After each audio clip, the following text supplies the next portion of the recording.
Well, good evening, everyone. Why Welcome do to I an always go ahead? wel- welcome to another Tuesday night Q&A. Why is it always my face first? Well, it's very simple. Your face is prettier, and ladies first. Uh-huh. So But just okay, doing the manners thing. And ladies first. shit. Okay, first of all, I need you to turn your lights on. Ah, well, let me do that. What's the second thing you need? Because I am here to serve. I was going to say age before beauty. Well, I got you on both counts. Just kidding. What Also can I going to do for you? say, um, it will be dark in here tonight because it's hot, and so don't. No one gets to complain about it being like a cave in my room because it is becoming a cave. Not a problem. I promise not to object. Thank you. Focus is on you anyway. So it's good to see everyone. We are doing our usual Tuesday night Q&A. This is really a night dedicated to you for your questions, for your thoughts. Try to get Mhm. you or give you an opportunity to ask the things that go unanswered otherwise. Different events like going on this week. Um, Probably the biggest story this week has been the Hawaii fires in Maui. Yep. I've seen some people, try to blame that on climate change. The governor, for example, has tried to blame the fires on climate change. But, you know, even if temperatures have risen, that doesn't start a fire. Hello, Melissa. How you doing? Good to see you. What starts fires are arsonists, lightning strikes, and electrical failures where like a power line may fall, create a spark or something like that. Those are really about the only three causes. There were no lightning strikes in the area before the fires started. My understanding is that they, started in multiple areas. Now, part of that is hard to pin because there were pretty good winds. And so if an ember is blown in the air some distance and drops, and things are very dry, conditions are very dry, obviously that can start another fire. So right now it's hard to say if it was arson or not. Hey, Carrie Berry's mom. Hey, Maggie. Want to send our love out to all the babies. Good to have you join us. Appreciate it. But without knowing who started the fires, there's still the question in my mind. Several things. One, does Hawaii, that side of the island, not have fire departments? Were people not warned? Why were they not evacuated as the fires grew and started surrounding the city? You know, if the conditions were so dry, and if that's a prime opportunity for a raging fire, which they've had before, why were there not fire lines cut? Why was there not management of the wilderness areas? To me, the real problem is more of government failure. I mean, you had people running out of their houses, laying down in the middle of the streets, trying to escape the smoke and the heat. No telling what the death toll is going to be. Last I saw, it was 50 something people, and they've only covered a small percentage of the land. I saw today it was over 100. I hear estimates over 100. Have they actually counted 100 yet? I cannot actually confirm that. Okay. I mean, it very Okay, likely will end up over 100. Melissa, my friend arrived in Maui a few days before the fires. They got everyone to Oahu eventually, and she's home safe now. Well, I'm glad she is. She got out in good order. But I wonder why more wasn't done to get the residents of this town. I won't try to pronounce it. I was sitting there thinking of trying to pronounce it right after I said I wasn't going to try to pronounce it. But it's a great tragedy. We haven't had this many deaths by wildfire in the U.S. in decades, or if not a century. So there's a problem, a serious problem here. I know this is not what caused the fires, but I mean, they do have volcanoes. Do they not have a plan for when those? There's not an active volcano on that side of the island, and no activity that would have spurred a fire. Like I said, I know it didn't start it, but they still on occasion erupt on some islands. Yeah, but that's not the problem. This one, but if it is, I understand that. Anybody even allude to it? I'm just so to me that leaves. So that leaves arson as the most likely choice, or you've got. I saw one person talking about with the winds, the electrical lines on some of the towers fell, and they think maybe this started some of the fires. So that's a possibility. If so, what do you do? Do you sue the power company? The power company's got, I don't know, 3 million in reserves, and the damage to a whole town can run in the billions. So, do you bankrupt the power company, put them out of business? I don't know. It's just a mess, but there's a lot of people dead, and it could have been avoided. It certainly could have been managed better. The people could have been evacuated. They weren't.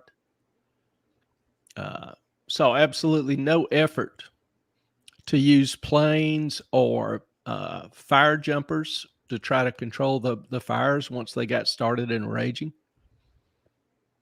Maybe you don't want fire jumpers because it's so dry and it's moving so fast. There's a good chance to get men trapped. But planes, because these fires were raging for days. It's not like this all happened in an hour. So that's a big story. That's a big question. Don't know why. Interestingly, I saw where the police chief of that town is the same police chief who was overseeing the same officer that was overseeing the Las Vegas shootings. Does bad karma just follow this guy around? I don't know. But that was kind of interesting. So I hope everyone is having a good day otherwise.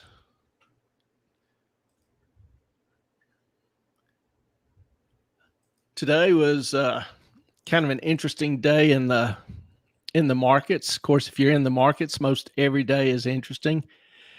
Dow Jones was down 361 points. S&P was down 51. NASDAQ down 157. So each down basically a little over 1%. Not a great day. And it continues a string of losses in the market. So does this portend more worse things ahead? Bad things coming in terms of the market dropping? I've been kind of arguing that investors should be very cautious in their positions over the past few months. And I got to admit, the news has been really weird. I just looked at GDP now. Hello, Quad E. How you doing? I looked at GDP now before we came on, and that's an estimate by the Atlanta Fed of the GDP numbers, which is the total production of goods and services in the U.S. And GDP now is estimating for this next quarter 5%. Let's put that in perspective. That's a booming economy. 5%. Very, very strong economic growth. It's not going to happen. And yeah, you and me both. I mean, I've been pretty open and consistent past few months. I've been talking about, things in the economy are pretty bad to mediocre. Let's look at some of them. For example, unemployment. Unemployment is historically low. We have some of the lowest unemployment readings since the 1960s. Last month, real wages grew. Real wages are wages adjusted for inflation. So positive growth means they grew faster than inflation. Negative growth means they grew slower than inflation, did not keep up with inflation. So they've been negative for 27 months, 26 months. Finally, we have a positive month. Inflation's still too high, even ticked up this last month after falling for 6 or 7 months. What inflation? Do what? What inflation? Yeah, what inflation? Smiling Owl, past midnight in UK. So excited I'm not on replay tonight. Smiling Owl, we are excited you're not on replay. And we're glad to have you. Thank you for joining us. Mm-hmm. Go ahead, Ellen. I'm doing a good job of talking over you. Oh, no, go ahead. I'm just going to keep my mouth shut. The things I could say there. Well, what I was going to say earlier is that I know that what I was saying is that I know that the volcanoes are dormant in Hawaii, but there's still a chance, right? No. They are formed from volcanoes. There's always a freaking chance. If a volcano was erupting, there would be seismic disturbances and they would know it. You would see sparks in the sky. You'd see the lava coming out. But they would have a plan, correct? They would have a plan? Just in case. There's a plan, right? I don't even know that there's a volcano on that side of the island. That's not my point. Never mind. Okay. Did I mention my gas and electric bill is over $300 this month? Girl, I know. The new normal. Yeah, I've been talking about, we were just kind of alluding to inflation a little bit with wages. According to the Bureau of Labor Statistics, the inflation rate for food this past year has been 4.6%. That's it? Yeah. I don't know about y'all, but when I go buy groceries, I'm paying double, more, closer to twice what I did for the same amount of groceries a year ago. So, I see some of their numbers, 4.6% for the year. There's no, forgive the French, there's no way in hell that's a real number. I think that their numbers are bullshit, but that's just me. Yeah, I can't explain it. I know they're pulling data and making adjustments some shape, manner, or form. But we call that creative finance. Yeah, I had a picture a few weeks ago of some orange juice, 2 different bottles, one, and I forget the number of ounces, 32 ounces. Mm-hmm. The new version of the bottle looked identical, but it only had 28 ounces. So even if it's selling for the same price, yeah, that's an 8% hike right there. You stopped between 2 towns at Costco? Stop buying things at Costco just to cut my food budget. What? Huh? There's unfortunately, there's a lot of people that have had to make major changes to the way they eat because they simply can't afford to. They can't buy in Because bulk. Is that what you're food saying? inflation Okay. is a hell of a lot more than 4% over the past year. Is there any government agency that is honest? You know, I'm not going there. That's a little broad for me to jump in, but I normally have a very healthy suspicion of government, period. All right. So Well, I'll just let's leave it at that. let's get to this real quick, and then I'm going to get back to Between Two Towns. Smiling Aw. out. I'm always, oh, wait.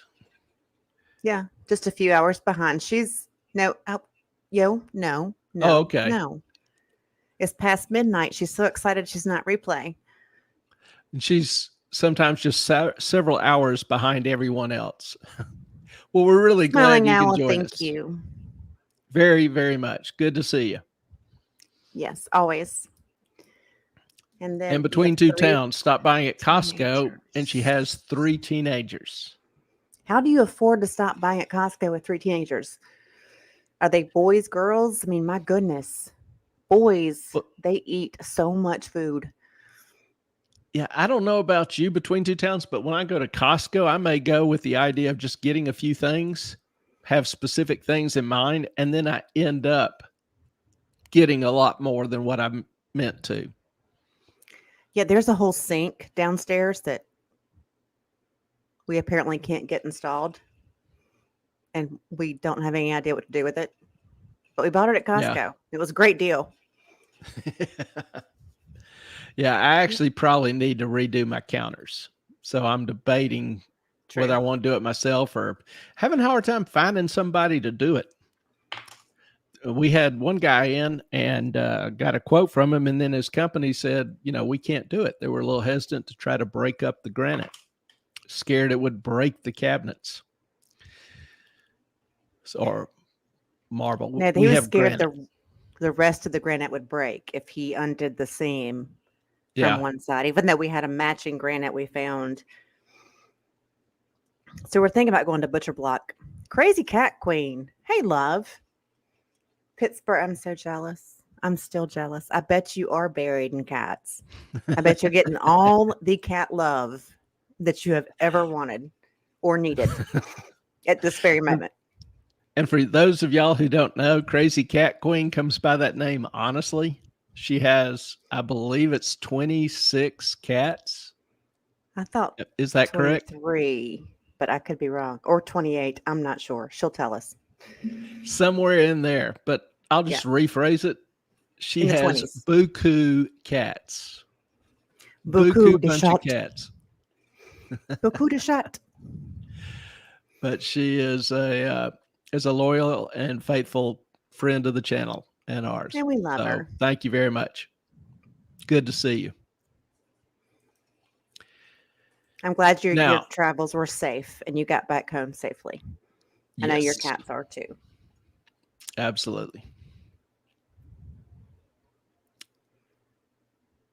Now, sitting here talking about, the economy and recession, it's kind of like, are we in a recession or are we in a booming economy? If you look at GDP at 5%, which is what the Atlanta Fed now is predicting, we're in a great economic expansion. But there's a negative side. I was right. 23. 23. Okay. Mm-hmm. For example, the numbers underlying GDP. Industrial production has been declining for over a year. Manufacturing is shrinking. Now, people say, well, services, are a major part of the economy now. Well, the problem with that is who buys the services? A lot of that purchasing is done by people who work in factories and mines. So if they're laid off, if they're not producing, if they're working reduced hours, they're going to buy a whole hell of a lot less services.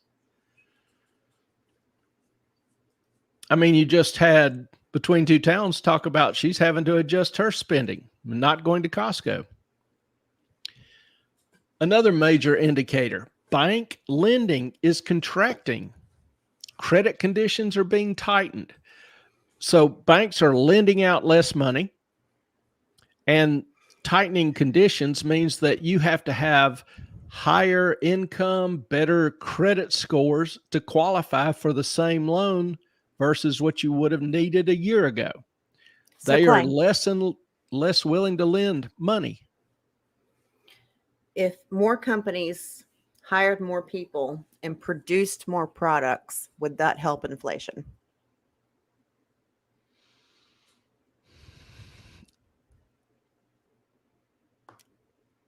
I We had this mean, discussion. ceteris paribus, That's Latin. supply and What? demand. Right. So if you have more goods produced with the same demand, price should drop. So technically, yes, that would help, but there's a problem. Companies aren't going to company produce when can't there's not pay. increasing demand. If they do, they've got to have more wages, more plants, more raw goods, these kind of things. So they are increasing supply, but demand staying constant or falling even because people have less jobs, less money. And so overproduction means that the companies then have to start severely cutting back. So I heard the other day, I'm going to call out the Cartier family because they, I watched some of their videos because they get a little bit into finance, but I'm not sure that they know exactly how it all works. They went to University of Louisiana, and they were saying that people are spending more money, and that's why there's inflation. And I was just shaking my head. Yeah, I mean, we live in a place where people come to vacation, and most of the local businesses have had lower sales. People are coming, but they're bringing their own food. They're not eating out. They're not spending the money at the tourist hangouts, the bars, et cetera, as much as they used to. They're taking shorter vacations. You know, that's just not the sign of a booming economy. So back to my points. Manufacturing's dropping. Bank lending is dropping. Okay. Credit conditions are being tightened. So you've got reduced liquidity in the system, less money being lent out, less money flowing around. You see bankruptcies increasing with people buying less, with banks unwilling to extend financing. You see bankruptcies increasing. You've got a lot of what I refer to as zombie companies. These are companies that borrowed, over the past several years, 5-10 years at very low rates. Well, when those loans mature, they have to refinance them. They don't have the money or the cash to pay them off. And so the loan that they had at, 3 or 4% now is 8 or 9%. 7, 8, 9%. So their interest costs are increasing greatly. Well, they were already at break even between what they pay on interest and what they have in profits. So now they're negative. They're losing money refinancing these loans. That is not a sustainable business model. So you'll see a lot of these zombie companies start folding if that doesn't change quickly. Other things, the EU or European Union is already in a recession.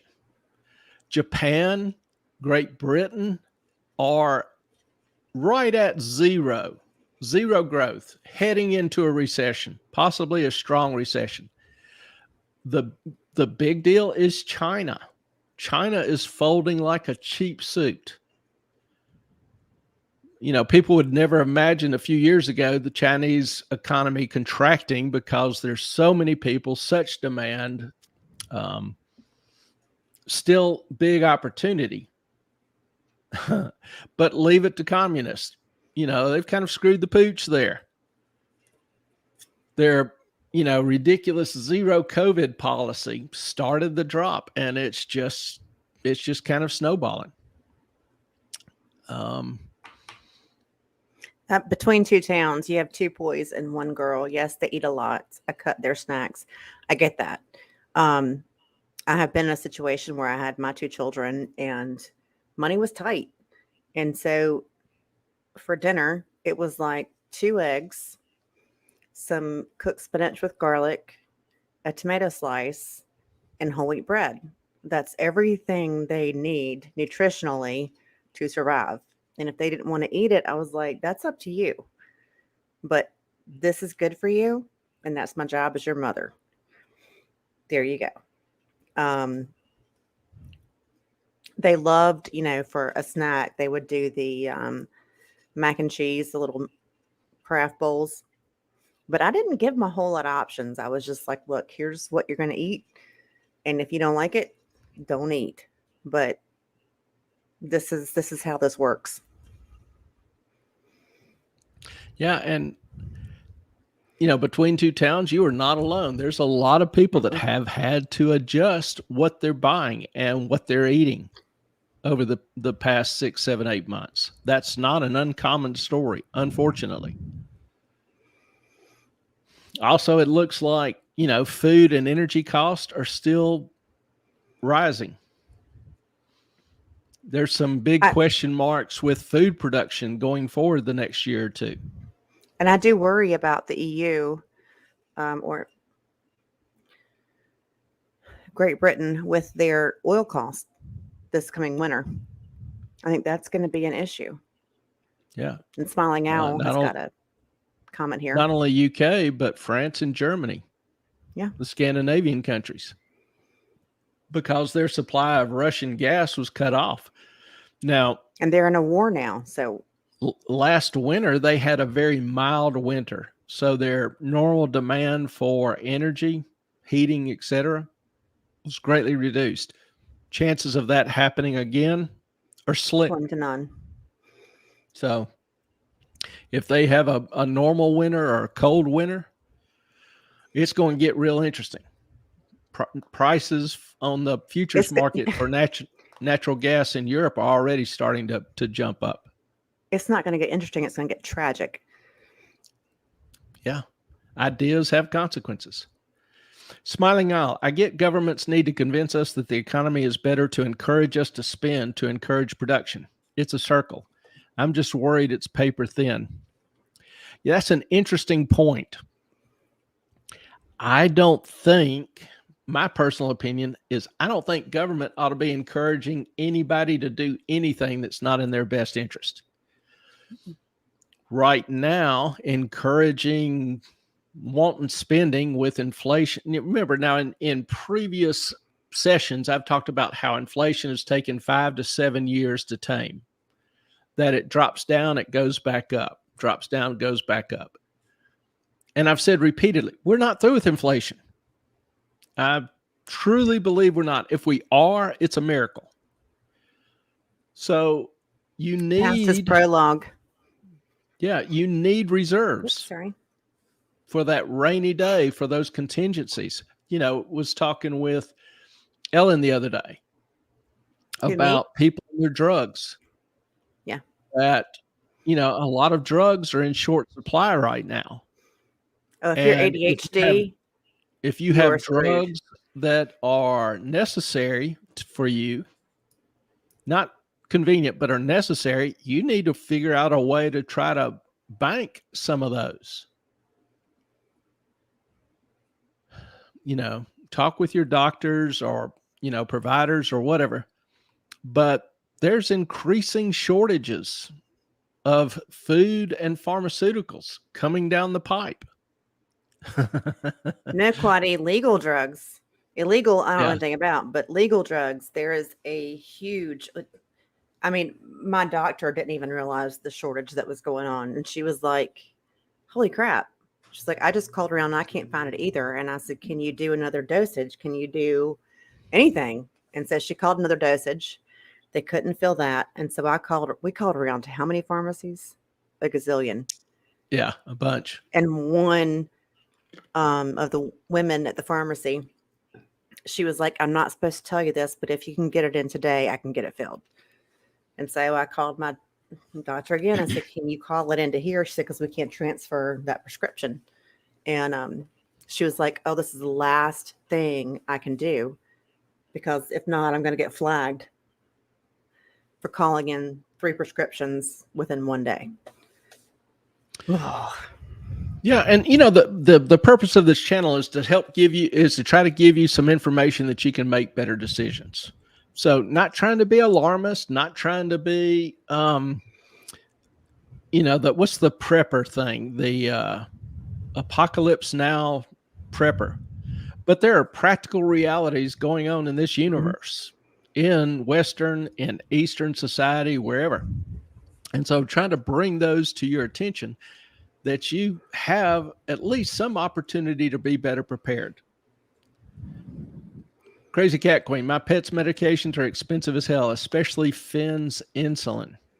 Insulin is crazy. And I hope that if they get it back down to the $35 a month, that they will extend that to pet insulin, because it is stupid. It is stupid how much people pay for insulin. Yeah, a big problem with pharmaceuticals is that most people don't realize, to bring a drug to market, a pharmaceutical house will research 100, 200 different combinations. And out of those 200 combinations, they'll take 10 or 20 that look the most promising and do a study on those. After they do a study for a couple of years, they'll go to the FDA and say, we want to do a full trial. So they'll do a trial for 6 or 7 years. Not anymore. So this kind of development, this kind of trial makes the average drug cost around $3 to $4 billion to bring to the market. $3 or $4 billion. And there's a lot of countries with government medical plans that won't pay for the new or expensive drugs. So that leaves the societies where there is free market pricing that have to cover that research cost. So people go, God, your drugs in America are so expensive. Well, we also produce more drugs than any other country in the world because we have an open market for that sort of thing. We don't have socialized medicine, which allows for more competition in the pharmacy market, although that is not the greatest thing in the world at times, like with the Fauci ouchie. But here, well, the point is that research cost is really covered mostly in very few markets. So yeah, we may have a pill that costs $1,000. That pill may end up saving you $100,000 surgery. So, there is some benefit to that. But the pricing of these is, you buy a drug in the US, it'll cost you 5 or 10 times what it might somewhere else. However, they also have to pay the FDA millions of dollars to even think about getting it approved. Well, that's all in the which is insane. And the trials. No, Yeah, they just even get it in. That's part of that $3 billion, $4 billion per drug to bring it to market. So how do they recoup that multi-billion dollars in expense? They charge the insurance companies or you personally. Yeah. And the insurance companies, the price of the drugs go through the roof. And the insurance company will charge you out the butthole to recoup that cost. Quaddy, are you saying it's a bad time to invest in a stock? Which one?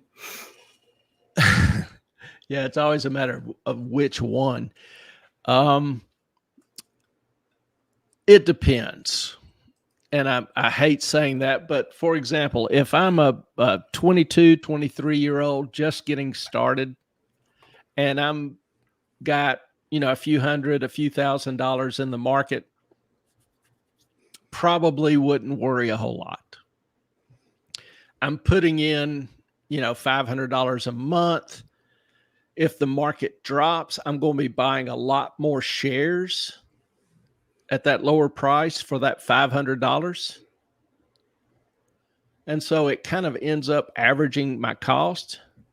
Now, if you're 63, 64, 65 and about to retire, can you afford a 30% drop in the value of your retirement funds?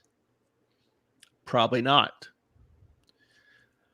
So it's a little bit iffy in terms of whether you should invest or not. Some stocks, for example, utility stocks, have a pretty good dividend. They will probably drop less. They will grow slower, but that dividend makes it act a little bit more like a bond with some potential for growth as the dividend grows down through the years. So there's some conservative stocks you can buy. If you're talking about tech stocks, I would probably bail the hell out of tech stocks. That's a pretty big risk. So it really depends on I can't give specific advice that applies to everybody. Just trying to help share some principles, some ideas, some information to help you make better decisions. Now, if you want to give me a hypothetical, I don't want you talking about your personal situation, but if you want to email us some hypotheticals or whatever, we'll be glad to try to discuss that. This is what this night is for, Q&A. And you've got our email. It's moffatonmoney@gmail.com.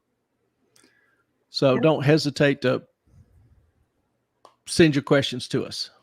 I'm about to jump on this one. I'm like, insulin costs tick me off because it's not like it's a new medication. It was first developed 100 years ago. How's it still so expensive? Crazy Cat Queen, because there are so many Americans who have to have it. But I'm going to give you a hack, okay? I was an insurance agent for quite a while. You can go to Walmart, and the two most popular insulins you can buy over the counter for about $15 a bottle.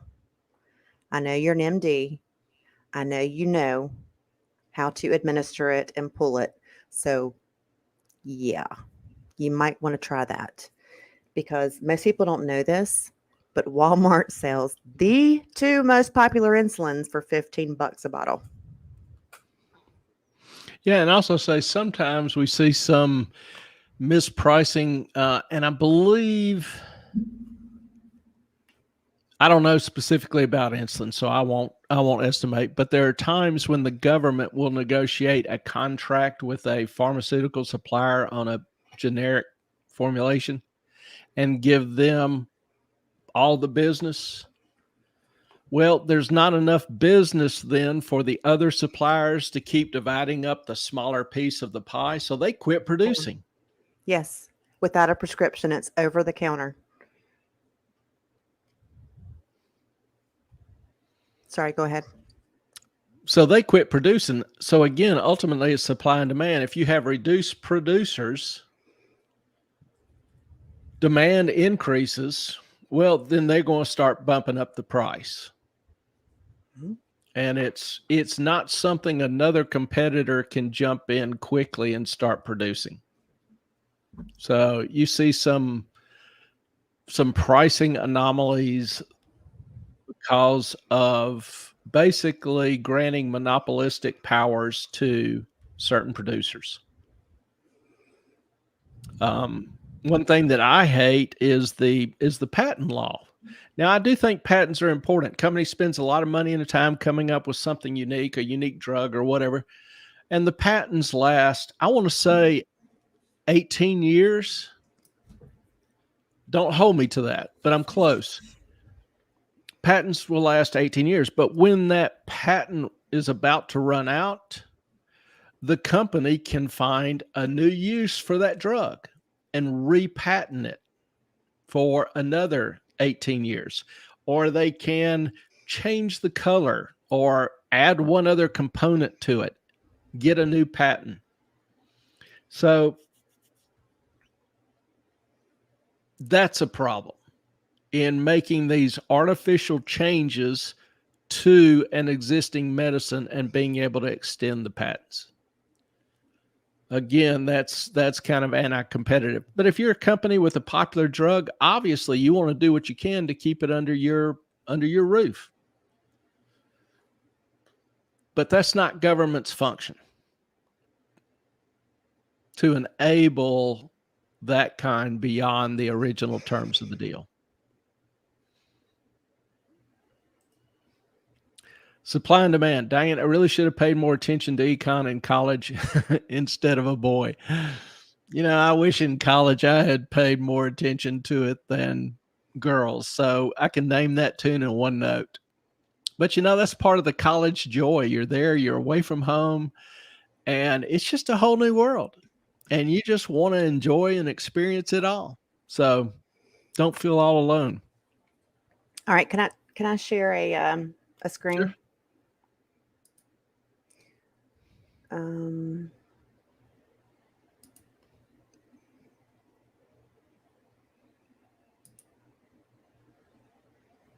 Should I continue to entertain everybody while you sit there and stare at the screen chanting the mantra? Which I think it's, shush, I think it's this one. Yeah, here you go.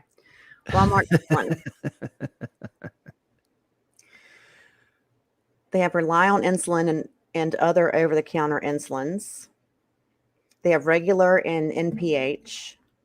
You can get a premixed combination of both called 70/30.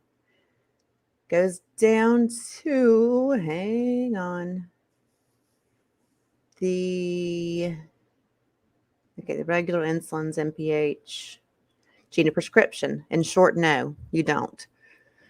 It's by Walmart's regular or NPH insulin. However, you won't find it sitting on the counter next to the Tylenol either. You have to go to the Walmart store and ask a pharmacist for a vial in order to purchase it. It's $25 per vial. That's pretty cool, So in my opinion. That's not bad. That's a whole lot better. Mm-hmm. Heck yeah. I will stop presenting now. Remove. There you go. Oh, you good. Crazy Cat Queen with the update. 20 years from the time of filing. Okay, it's not 18, it's 20 years. So the patent lasts for 20 years. And Smiling Owl. It's difficult because it is difficult to get legislation. Yeah, I would just think something like that wouldn't be that difficult to get a majority vote on, because what constituent of theirs is going to say, no, let's continue the charade and let's continue granting patents for no new product. However, constituents, who pays the money?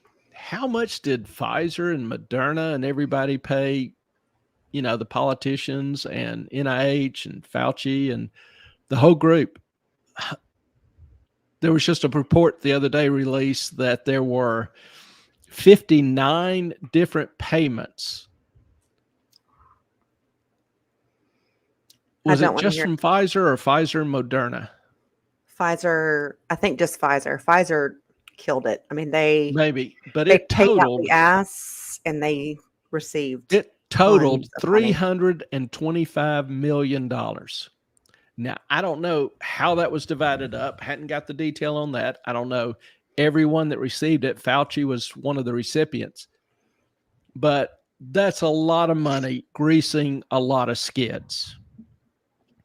Now, I'm one of those, I don't mind corporations making contributions to politicians. I don't think a corporation is just a group of people. It's like a union. I don't mind unions, a group of people making a contribution to a politician. What I do mind is that being a secret. What I would do is require any and every contribution to anybody holding public office be immediately and fully disclosed, along with a recording of the meeting or any meetings, phone calls that these individuals had.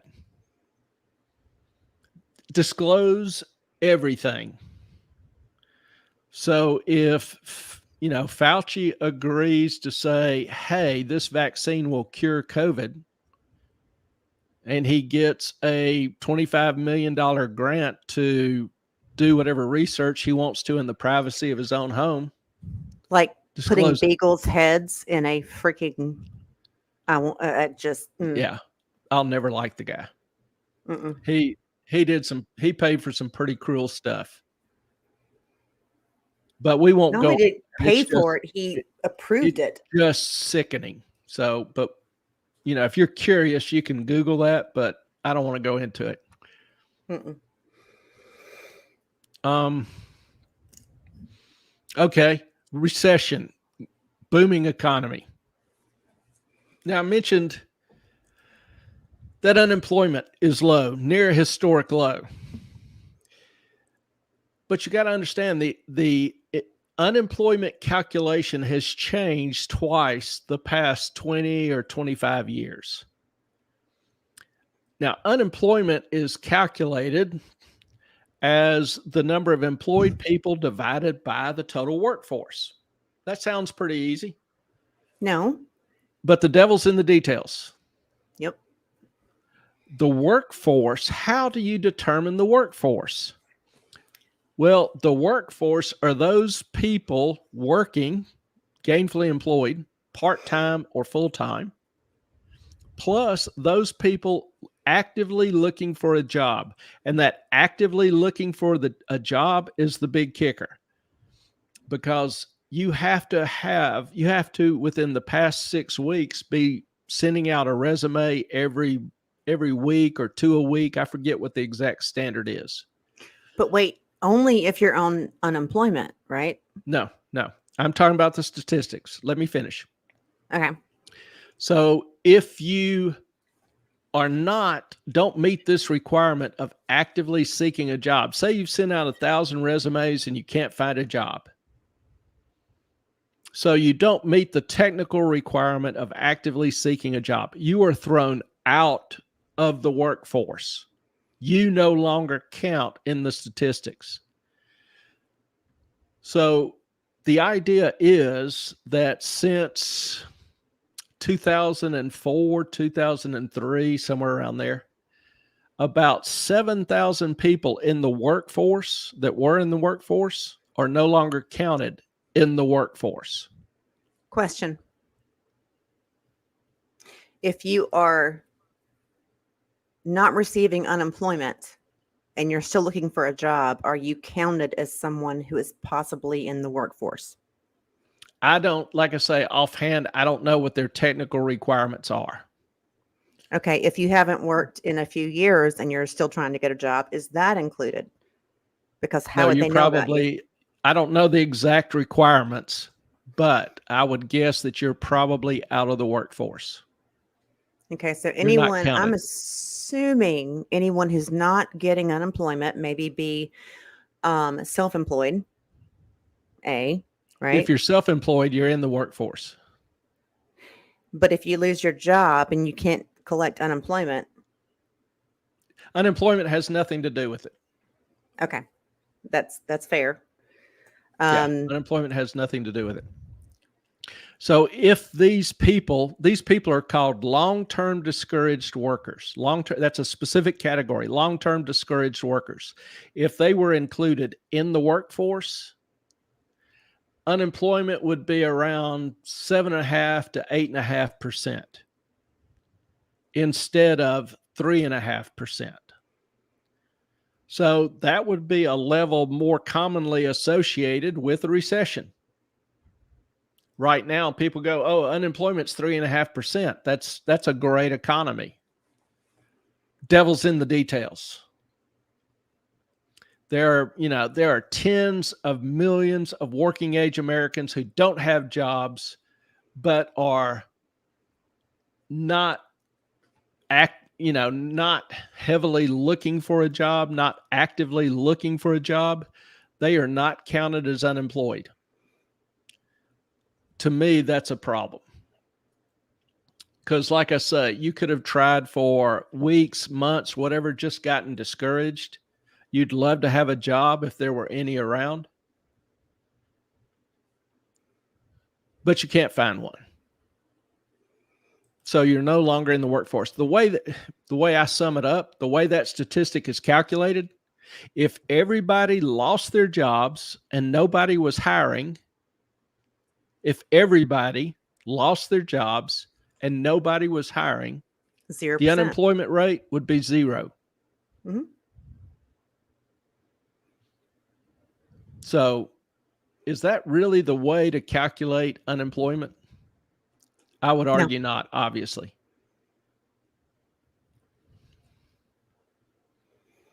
Hey, Catherine. Glad to see you here. Miss Fraser. Trying to think.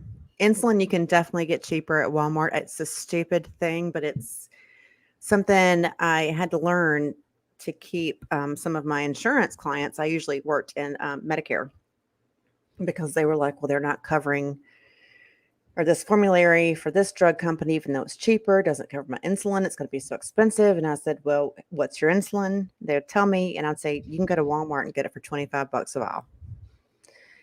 And it's people on fixed income so appreciate that because they're like, I don't have to pay like $200 for my insulin. Nope, you don't.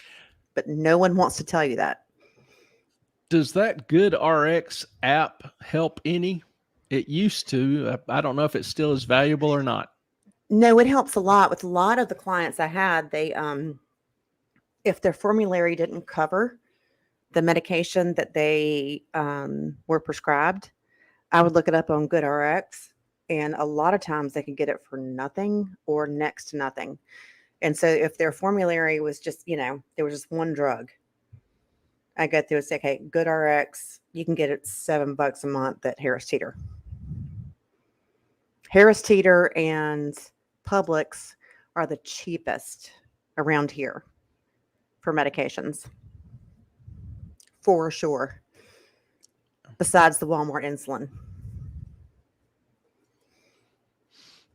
So I hope that helps.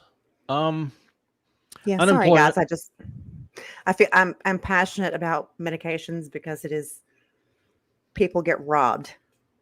I mean, it's a huge cost, particularly if you have, gaps in your insurance or big deductibles or whatever. It's a huge cost.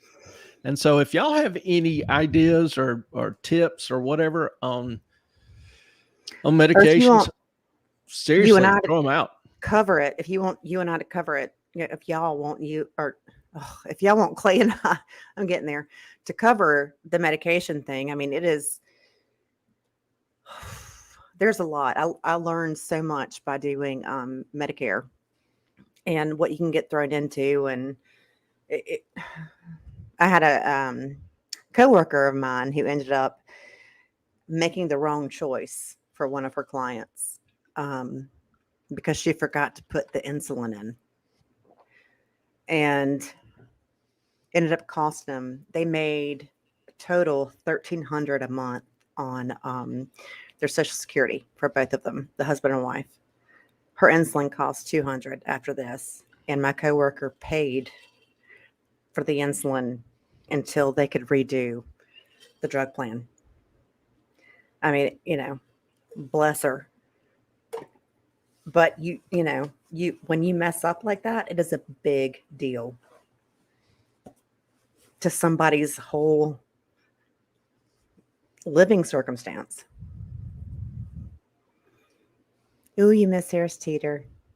It's so good. We got question. What is the story with RX discount? I assume you mean GoodRx. That's an app you can get on your phone, by the way. What do they get in return? Honestly, don't know exact. Honestly, I don't care. I mean, they provide so many good deals for people. I don't know how they do it. If they have deals with the the company that is manufacturing the medication, I'm not sure. And honestly, like it does not matter. Like they do such a good service to people. You don't pay for the app. It's a free app. You can actually search, say, I need this medication. I am in this zip code, and they will tell you where the cheapest place to get it is. Yeah, they literally bring up a list of all the pharmacies within 10, 20 miles of your zip code and list the price for that drug at each pharmacy using the GoodRx app. A number of And they may, pharmacies will give you a discount. If you show them the GoodRx price, they will yeah, meet the that good, price. yeah, the GoodRx will have coupons on there that you can show to your pharmacy. And then they will take like 60, 40, 80% off your prescription. So, yeah, and like Ellen said, it's a free app. It doesn't cost you anything if you buy medicines regularly. And I know sometimes, like, I have trouble sleeping. I've never slept much in my life, so I will take Ambien to get me to sleep. And I can get a prescription at the drugstore for 30 days, $15 deductible. Or I can get a 90-day supply from Costco, not use insurance. Or And Harris Teeter. $18. Or 14 bucks. Publix. Yeah. Yeah. So, there are times when it's better than it's insurance. actually cheaper than going through your insurance. Mm-hmm. Obviously not enough times, but no, but it's always, I've got insurance, you have insurance. I always check just to see if I can get it cheaper, because a lot of times you can. And yeah. So we are not getting paid by GoodRx. It's just something that we're both insurance agents. And it's something that we've both learned throughout the years that is a very fabulous tool to use when you really need to save money or want to save money and still get your meds. Yeah, just to be clear, I've never been an insurance agent. I did sit for the exam. I've sat for You're licensed. All sorts of exams. And, I am licensed, but I have never worked with a company or sold insurance. So I do not claim to be an insurance agent. I was. So, yeah, I am one of those. Not probably as crazy as you've heard, but it just makes me trip like I've taken some magic mushrooms. Does not make me go to sleep at all. Now, Clay, it does, but no, negative. Not a good thing. Not a good time. Yeah, I don't have any. Occasionally, like once or twice a year, I'll have a weird dream and I chalk it up to Ambien. But the best thing about that is I have a friend, dear friend. I was going to say, Courtney, you got to send her Courtney's video. Let's not give her names. No? Okay. Yeah, sorry. I'm not going to put her video or anything up, but she one time, and I'm thinking it was on Ambien, started dating Ambien. this guy and really liked this guy and went and got a tattoo of his name on her hand. And she woke up in the morning and saw this tattoo. So the first thing she did was find some laser removal place and go to them and have, but the funniest thing about it was she posted on one of her social media sites blaming all of her friends for not stopping her from doing something so insanely stupid. It was like a 20-minute rant. And I'm like, really? It's hilarious. This girl has the ability to rant. She has a God-given gift of ranting like nobody's business. Bless her. Love her to death, but yeah, she is a great soul. She loves animals. She's the kind of person, and I won't say, I've done it with her, but she would have 23 cats. She would see a dog chained up in the back of a yard, chain link fence, chained to a dog house, just no attention, bad health, whatever. 2 or 3 a.m., you go in and you snip the links on the chain link fence. You go free the dog and take it. That's, Courtney loves dogs more than she loves animals more than she loves people. And she's a terribly sweet soul, love her to death, but she's a hoot.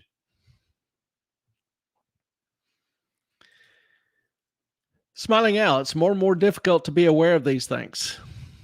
That's why we have this channel. Obviously, we can't give information on everything, but the idea is to share information, believing that, informed people make better decisions generally, or decisions better in their own interest than without information.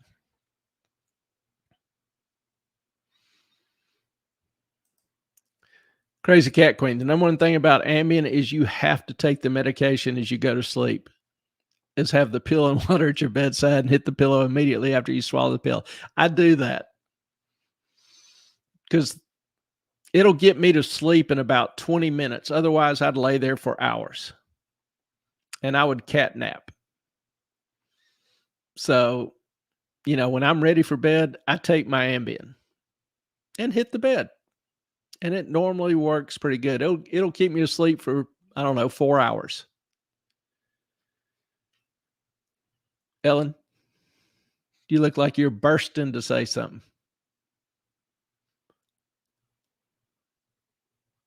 Can't hear you. No sound. I would have 1,000 animals if I could, Crazy Cat Queen, but Clay would kick me out, so that wouldn't probably be the best thing. The 3 she has is plenty. Listen, when I was up in Lincolnton seeing my grandfather, Clay was like, there are 100 animals in my bed. I said, we only have 3. He's like, it feels like 100. I was like, okay. She just happens to have some high maintenance animals, some really high maintenance animals. Where are they? Melissa, my kind of person. Snoozing. She's a hoot. She really is. She's got a heart as big as the all outdoors. We love our Crazy Cat Queen. You can try and try again, but you don't know about medication price reality. Not really. That's true. Most of it is spent on bureaucrats and red tape and all the things. Yeah, I just saw where, and this would be an anomaly, but where the major, Pfizer, Moderna, et cetera, were spending more on marketing than they were on research now. That's not a good sign to me.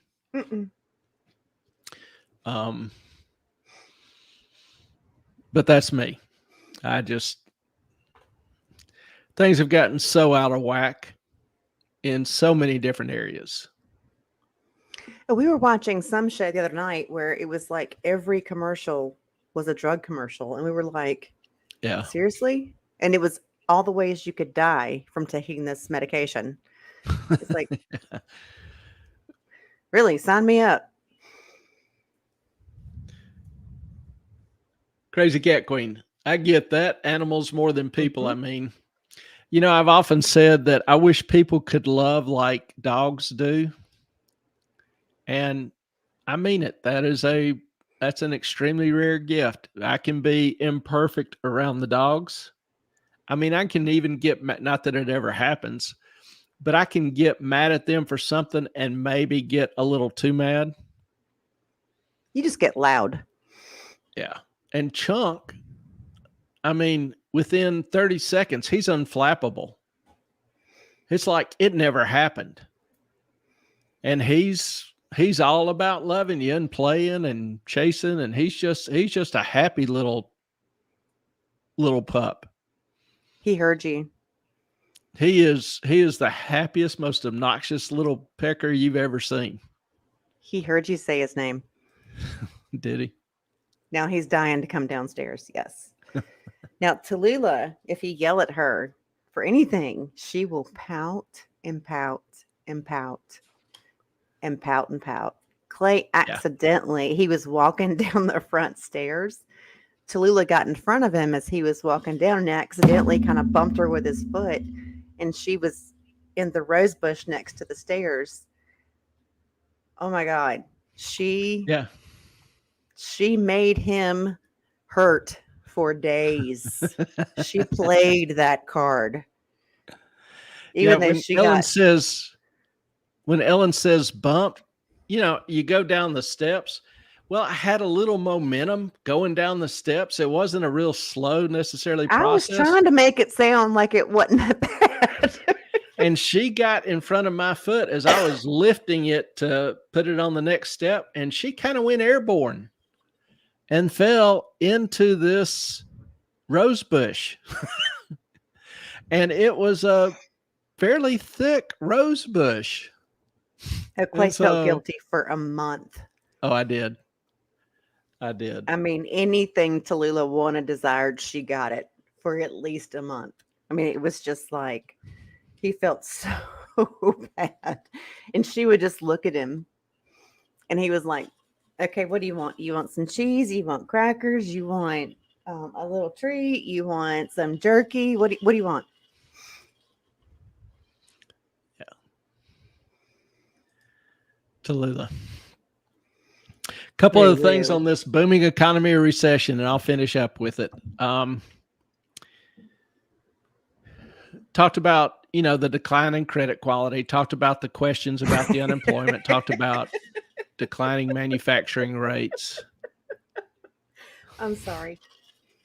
Oh. My husband always says, Crazy Cat Queen, my husband always says dogs are better than women. His proof? Lock your wife and your dog in the trunk of a car for an hour, and which one's happy to see you when you open that trunk back up? Like I say, if people could just love more like dogs, it'd be a better world. Dogs are happy to see you. We're pissed you locked us in there. I mean, there is some logic to that. To put it mildly. All right, I'll be right back. Hang on. All right. I'll let you finish your thought. No, that's okay. This is what we do. It's why we call Saturday night rambling. We do tend to ramble just a little bit, but there are still points made and information made, hopefully.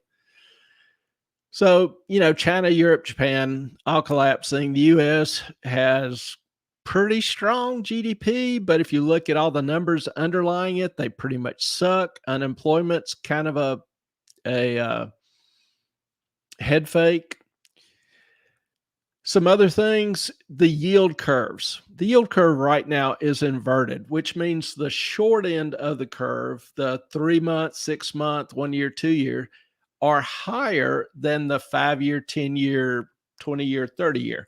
And that's unusual. Usually the longer maturities would have a higher interest rate.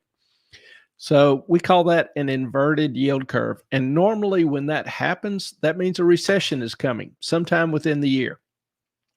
Very, very consistent indicator, particularly the 310 spread. Right now, the 310 spread is negative. So very, very consistent indicator. So what have you got in the fundamentals in the U.S., the industrial output, the global trade, the increasing inventory, the credit, the default on credit, the bankruptcies, commercial real estate is really setting up to take a tumble, are all negative. So you've got the fundamentals almost all negative. You've got the technicals, the yield curve, the swap rates, the swap spreads. We've talked about those some. Bank equity, all negative. You've got runs on banks, deposits still fleeing banks, going into mutual funds or money market funds where the rate's much higher. If you leave your cash in a savings account at a bank, you get 0.2%. You get 0.5%. You move it into a money market mutual fund, you get 4 or 5%. So you're easily getting 10 times the amount of interest. So a lot of people are doing that, drawing money out of a bank. Well, banks don't handle that well. That's a big problem. So if I look at these things, I would say with some degree of confidence, we're looking at a global recession, if not a major financial crisis. There are just too many strong underlying currents that don't bode well for the future. Now, does that mean absolutely 100% I'm right? Will be right? No. But looking at history, yes. So can the future be different? It's always possible. But looking at history, I would have great caution about the market right now. I've said that before, and I'm sticking to it. Even if GDP comes in pretty strong, to me, there's just some. If you look at the stuff underlying it, it shouldn't be that strong. Why is it that strong? I have to wait till I get the number and look at it a little bit better. Crazy Cat Queen, except it's Tuesday. Trying to remember what I said. Did I say it was Saturday? May have. But I can rely on y'all always to keep me pretty honest. So that is much appreciated. And she's back with a new drink. Had to do something. So that's kind of a brief review of the state of the market, so to speak. Like I say, the past week or two, the market's shown some weaknesses. There's some technical indicators. For example, gamma. There was some talk past couple days of gamma turning negative. Now you go, what's gamma? How can I explain this?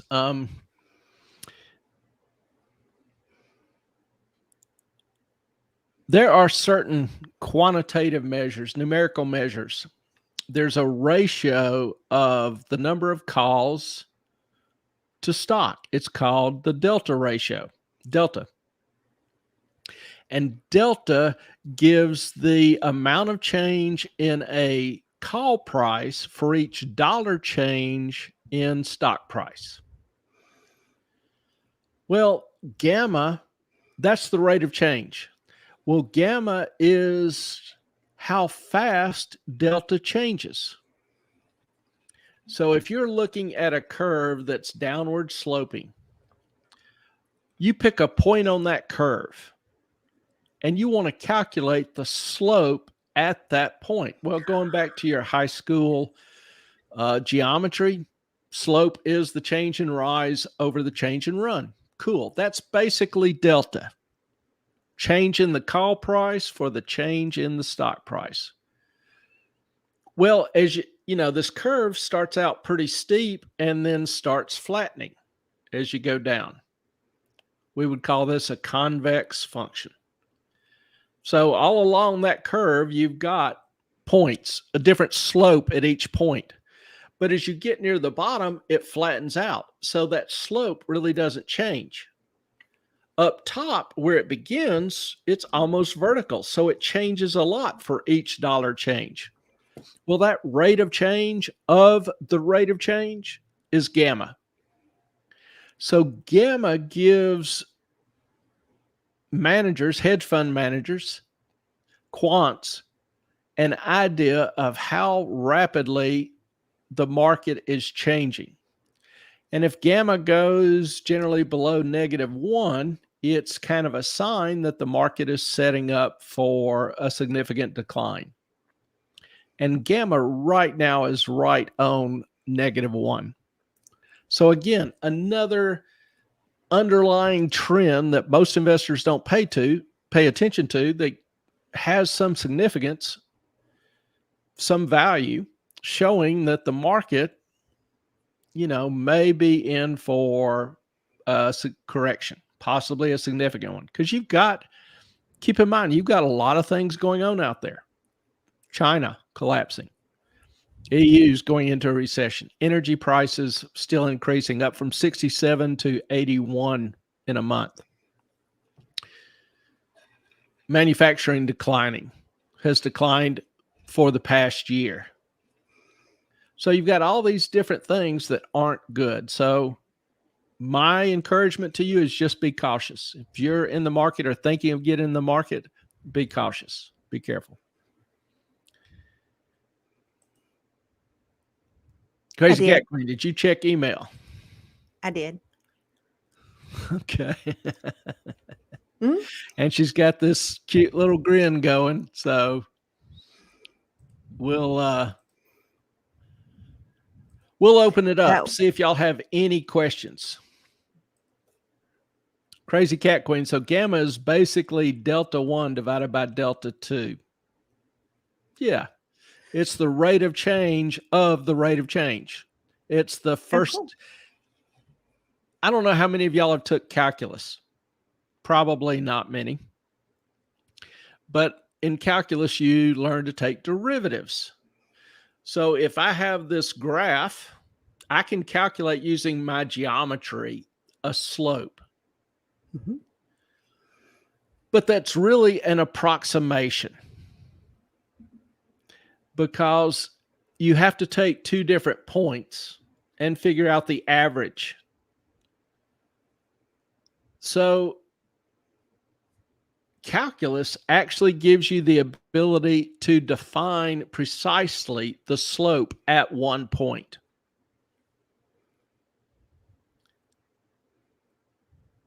But the slope between that point, even no matter how small it is, unless it's a vertical line or a perfectly horizontal line, the slope between that one point, even the smallest point, and the slope between the very next point changes. Mm-hmm. Delta 1, delta 2. That's gamma. That rate of change between those two deltas. That I understand. However, guys, I'm going to admit freely that I took calculus 3 times. The first time I got a D. My professor was Russian. Couldn't understand a word he said. The second time I got a B. Third time I got an A. And I cannot tell you right now that I still understand it. I kept taking it because, like, yeah, I know I did okay, but I don't get it. Like, I'm not comprehending it the way I should. All right, Clay, check the Moffat on Money Gmail account, please. We have been allowed to share the picture that Crazy Cat Queen. Now I've got two. Oh, this must be the dude. But show the tat first. All right. Show the other one first. No, show the tat. Well, I'm working on it. It takes a second to get the computer synced in with the goal here. I might have to get one of those. So we have the angel wing and the Lucifer wing. No, they're both Lucifer wings. That's what you don't understand.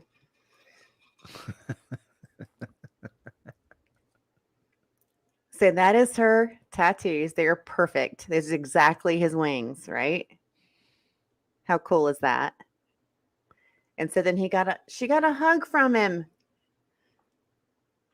How cool is that? I love it. So what's this dude's name? I forget. Tom Ellis. Oh, yeah. So there you go. And Crazy Cat Queen, did you get the tat? Yes, it's her tat. Nothing like dedicated fans. Heck, that's pretty epic. It's kind of a cool tat, though, right? That's Angel epic. Devil. Yeah. I dig it. So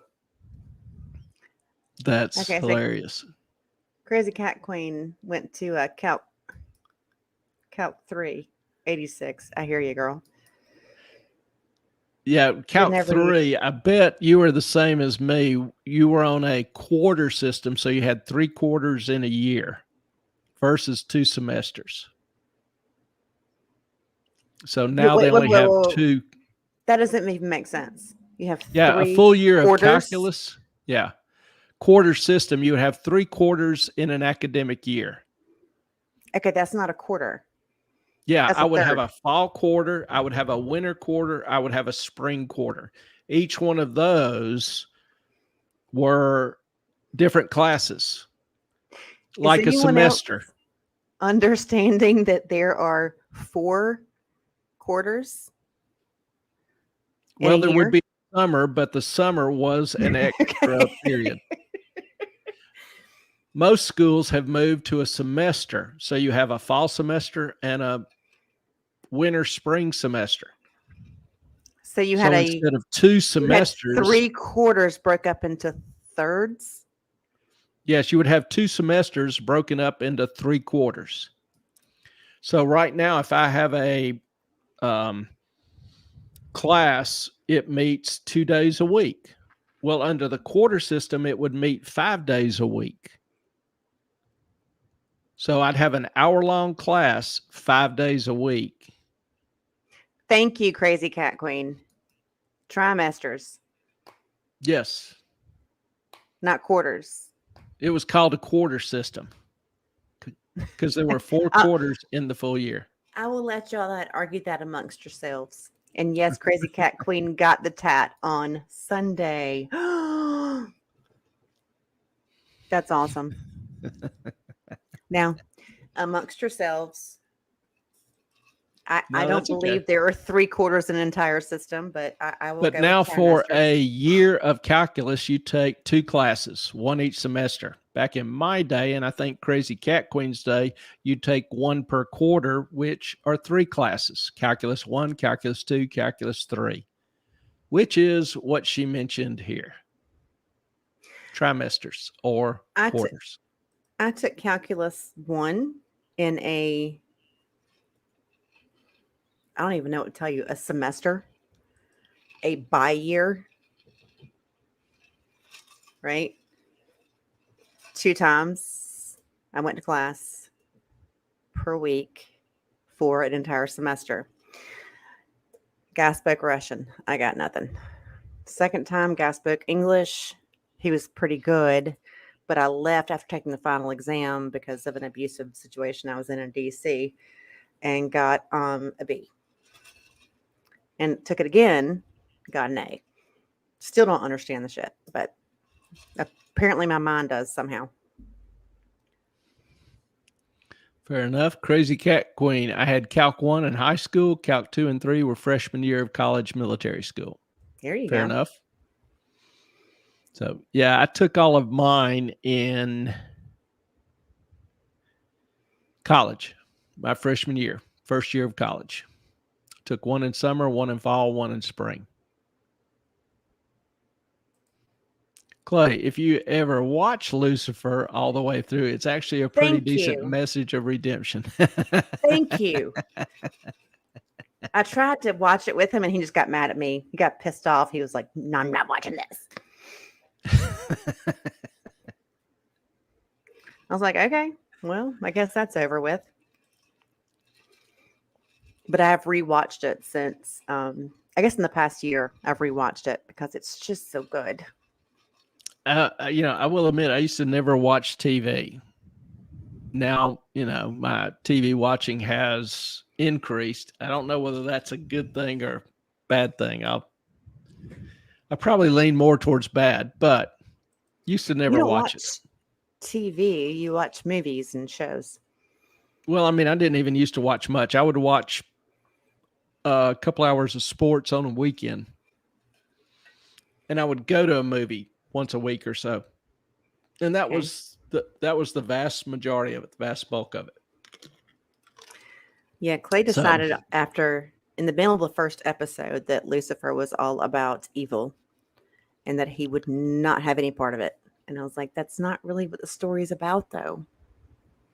Yeah.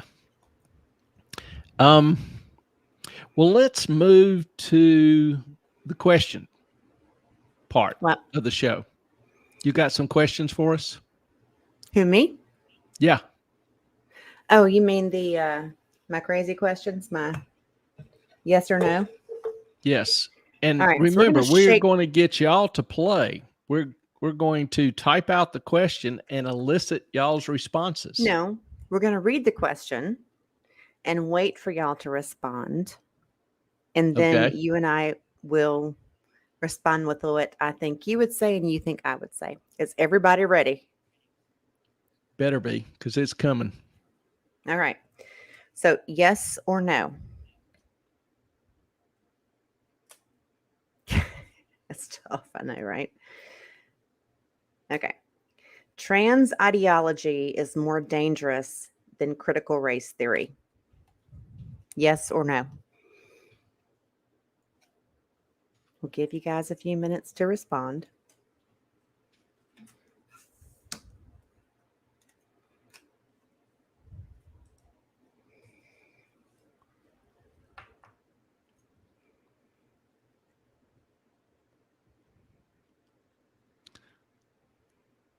Well, that popped up pretty quick. Mm-hmm. You ready? Yep. What would I say? Very good. Correct. Yeah, I think particularly with, I see some events of people encouraging kids to go ahead and permanently alter their physiology. Mm-mm. And kids are very, very sensitive to influence. And I don't care if, as an adult, somebody wants to say they're a different gender, or they're gay, or a car, whatever. I just don't care. Go live your life and enjoy it. I'll live mine and enjoy it. But you start encouraging a kid. Oh. I'm sorry. We need to. Okay. Yep. Okay. Context is there. I'm gonna let you handle this one, and I got. Yes, Crazy Cat Queen. You answered Carrie Berry. Okay, go ahead. Yeah, the question, Ellen gives. Now, Ellen and I try to guess each other's, because we'll discuss it a little bit. Y'all just give your response, whether you agree yes or disagree no. Okay, she's from the UK, so she doesn't really understand the critical race theory part. Okay. Critical race theory, CRT, as it's sometimes known, is a kind of a revision of history that reinforces a concept that racism is still systemic in the U.S. And that America created slavery, and that we still would like slaves, want slaves, that we are racist. The whole thing is pretty convoluted. Depends on whose definition we're going by. That is true as well. Yeah, it's almost a Orwellian construction.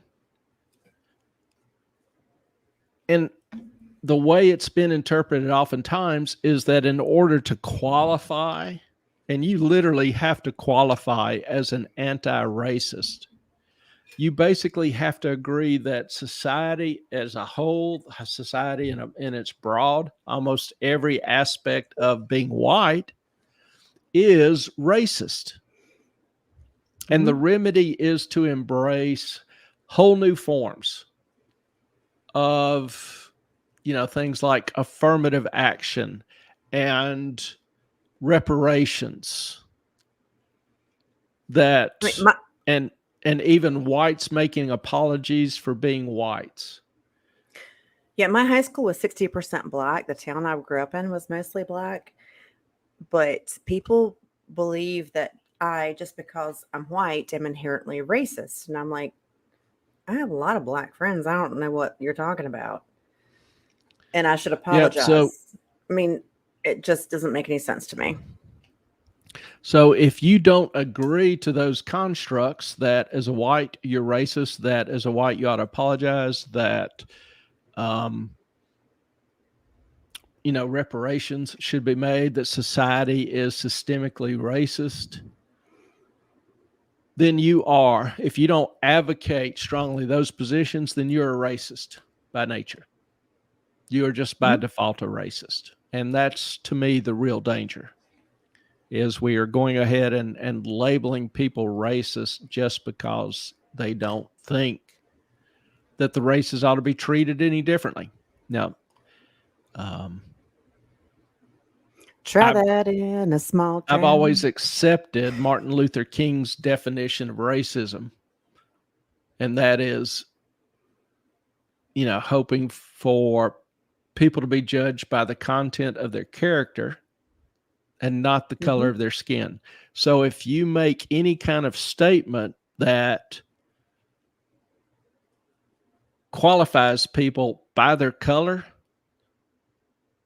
that's a racist statement. If you think people are different because of the amount of pigment in their skin, that's a racist statement. But the problem is the people that point that out are usually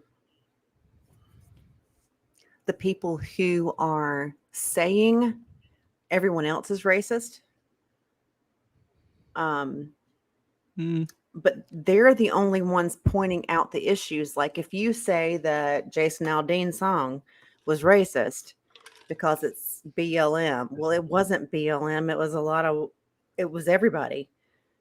And so you're making it a point which signifies to me that you're racist. Does that make sense? Well, the key point is that by saying that, I'm racist. By saying that people should be judged by the content of their character and not the color of their skin, I'm racist because I don't agree that there's systemic racism. And I've asked people directly to point to me or tell me what in the system discriminates against anybody based on the color of their skin. They can't do it or haven't been able to yet. I'm genuinely interested. So, but by taking that position, I'm automatically declared by some to be racist. And it is very toxic. I think it actually promotes racism and division. Because you're saying people, because they are of one amount of pigment in their skin, they're automatically racist just by their very nature. So. All right. Now, of course, the next question. O.J. Simpson didn't do it.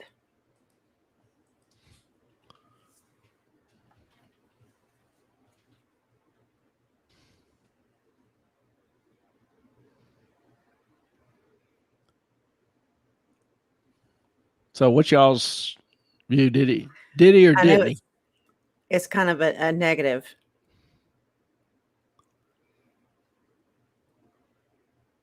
OJ didn't do it. That is a negative. Mm-hmm. So no would mean that he did do it. Yes would mean that he did not do it. Mm-hmm. We have a no. We have not enough facts to make a decision. If the glove don't fit, you got to quit.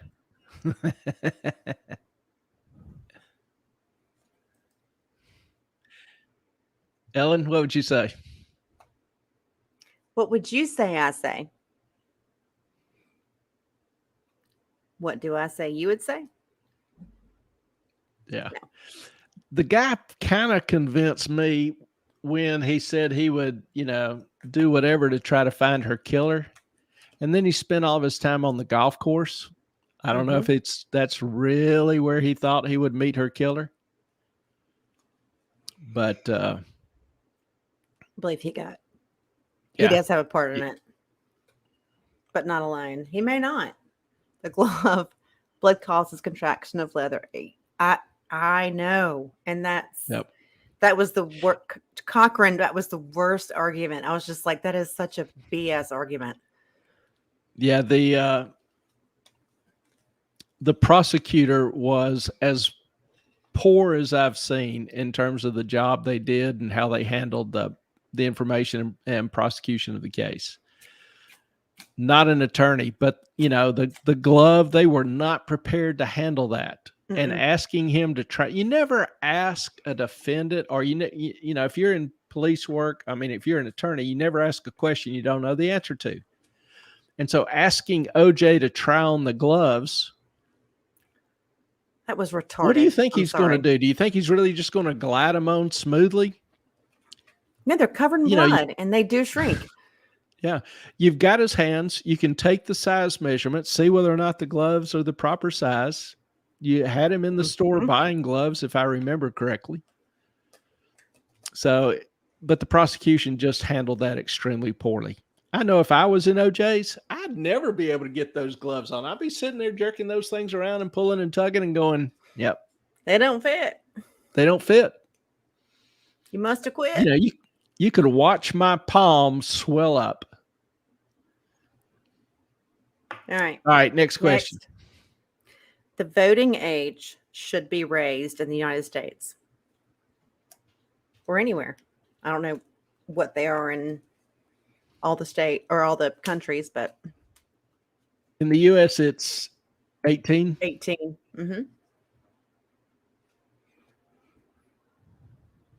So what do we have on varying opinions? Should we raise the voting age? We have a yes. We have a no. Some of y'all aren't answering, cowards. I know. Come on now. Give us something. We got yes, no. Come on. We want y'all jumping in and playing.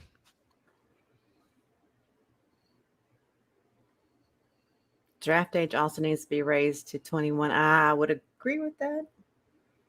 I just gave you my answer. Not voting age, but education about voting. What would you say, Ellen? Hang on. We missed this. Oh, Dr. Lee, the forensic scientist, has been found liable for fabricating evidence. Didn't know that. Did not know that. Cool deal. I think you said yes. And I think you'd say yes. Correct. These are the questions. No, Melissa, give me. If we don't teach it in school and we don't, okay, I don't want to say politics. If we're only giving one side of the story in education, then I think we need to raise the age. Well, my concern is schools, at least in this country, can't teach reading, writing, arithmetic, political science, whatever, civics. So if they can't do that, there's no way in hell they can teach politics or religion. The last thing they need to be teaching is politics or religion. So I would rather see improvements in the educational system in terms of encouraging kids to read. Like when I was in school, we had to bring a daily newspaper and describe an article. Summarize the news events of the day, whatever. We had civics. We actually had to learn the structure of government, the Constitution. We had to memorize the Declaration, these kind of things. Kids don't have to do that anymore. So they don't really have an understanding of government or its responsibilities or its execution of duties. So do we want, to me, the real question is, do we want uninformed people voting? And there's a second issue. Well, the problem is education. Originally, only property owners could vote. Should we go back to you have to be a property owner or a taxpayer in order to vote? With the idea being, I forget, was it Madison? Hamilton? I forget who, but one of the founding fathers said that I fear for my country when the populace realizes they can vote themselves largesse from the U.S. Treasury. So once people realize they can vote for free money to them, they're not going to stop. Who doesn't like free money? Everybody does. So once people find out that by voting for the right politician who will give them more and more free services, free goods, free money, the republic is doomed because people will continue to vote for more money. Let me put this out there, okay? Just because the sooner we teach about voting, the better. I was a register of voters. And Carrie Berry's mom, I love you to pieces. The mindset of an 18-year-old, okay? My ex-husband bought my children cars and said they could never speak to me again, right? They were terrified of him, but he had them in his pockets. He would do anything for them financially. So the decision they made was, I want what someone's going to give me. That's it. That was the whole thing. They don't care. They don't understand. They don't mentally have the processes to comprehend what is good for the country. They just aren't old enough, in my opinion, to, after what they've been taught in school, which is very far left leaning, and that's fine, but it needs to be equal on each side. They need to know exactly what it is they're voting for and why they're voting for it. If they can't comprehend that, they need to wait to vote. Yeah. How many voters actually consider the implications of their ideology?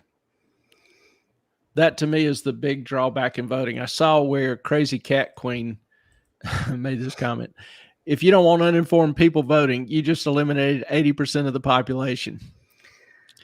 I think it's closer to 50, because I think more people are waking up in the past few years and going, oh my God, like this is not, I voted for something I thought was going to be good, and it kind of turned out not to be that great.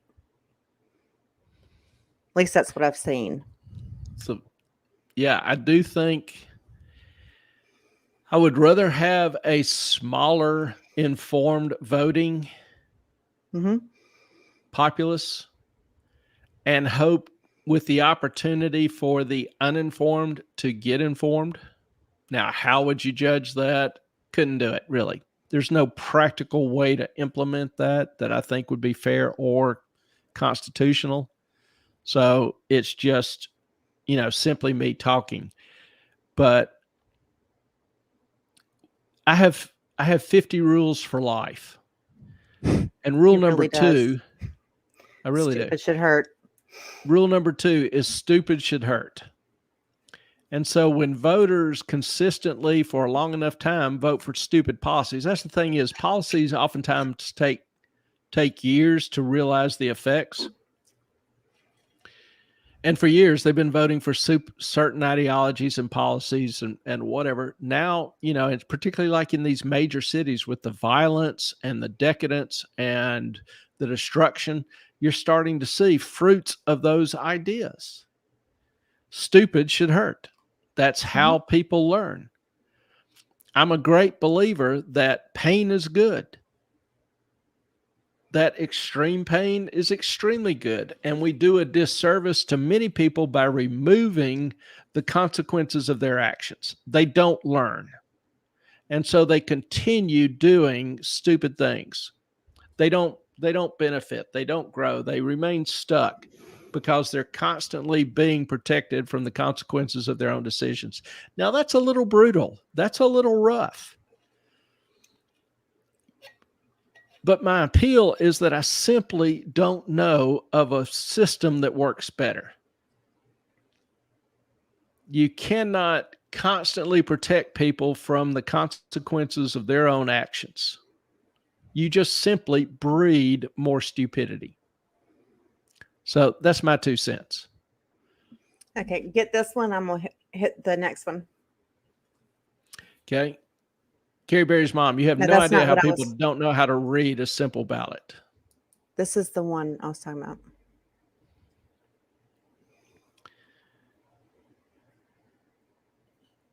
in the city I worked, it was 90% uninformed.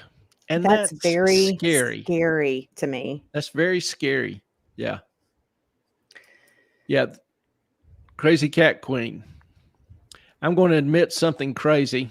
You mean other than you have 23 cats? That was actually pretty I'm going to funny. admit something crazy. I am an uninformed voter. I cannot possibly vet every single person running for government or policies with hidden agendas. That's a fair statement. It is. You know, I there's don't think anyone can actually be informed on every single level of government of everyone running. But I do think the president of the United States is the most important. Um, like I told Clay, I said, if Trump gets indicted, goes to jail, Vivek Ramaswamy is probably my second. And if it is a Democrat that has to go, it will be RFK Jr. I mean, I don't think Biden can handle another 4 years. I just don't. But that's just me. Mm-hmm. Crazy Cat. The Republic is already doomed because of politicians taking money from lobbyists, voting increases in their pay, and not holding businesses, aka bank CEOs, accountable for their fraud crimes. I would disagree with that in that you say they're not holding businesses accountable. I think they actually almost encourage it. I would be less passive in that statement. I actually agree with it.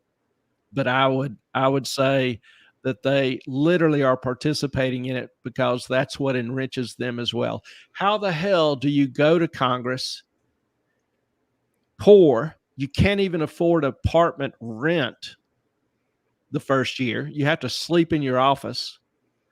And then 3 years later, you've got a net worth of $12 million on That's a called fraud. $160,000 salary a year. How the hell does that happen?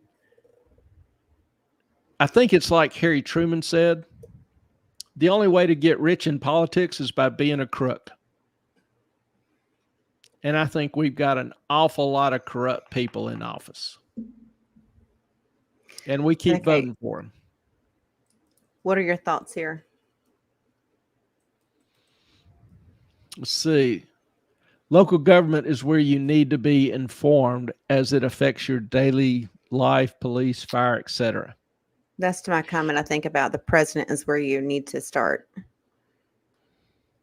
Yeah, I think actually the national policies have a greater impact overall, like inflation, like the debt, like the financial crisis in 2008, like possibly the recession coming could be very steep.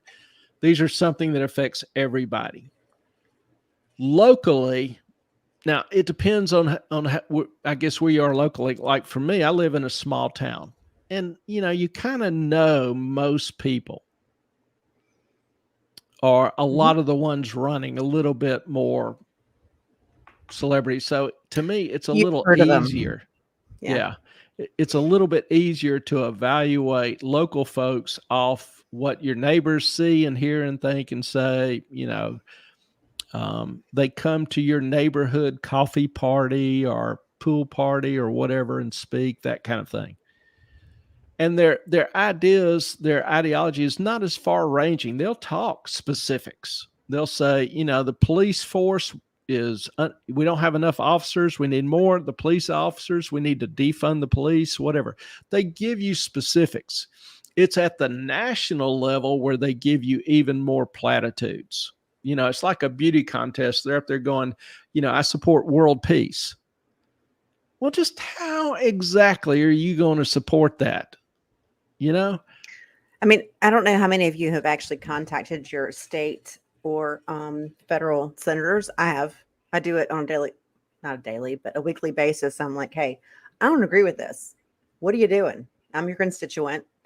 You're speaking for me. I elected you. Come on. And I know that's for most people that is not comfortable for them, but they're in it.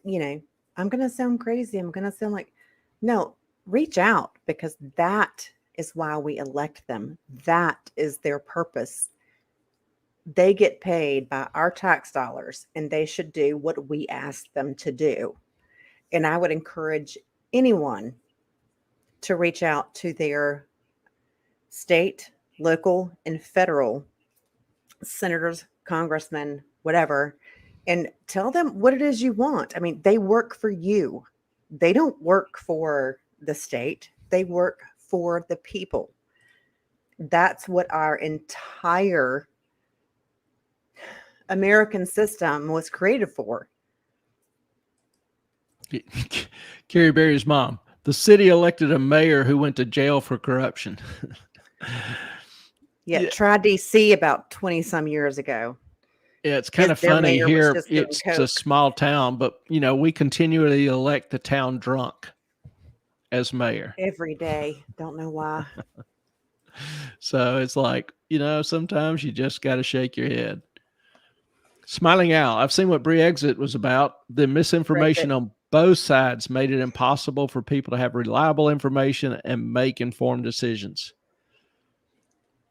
Why don't we punish politicians or fire them for spreading false information, for lying to us?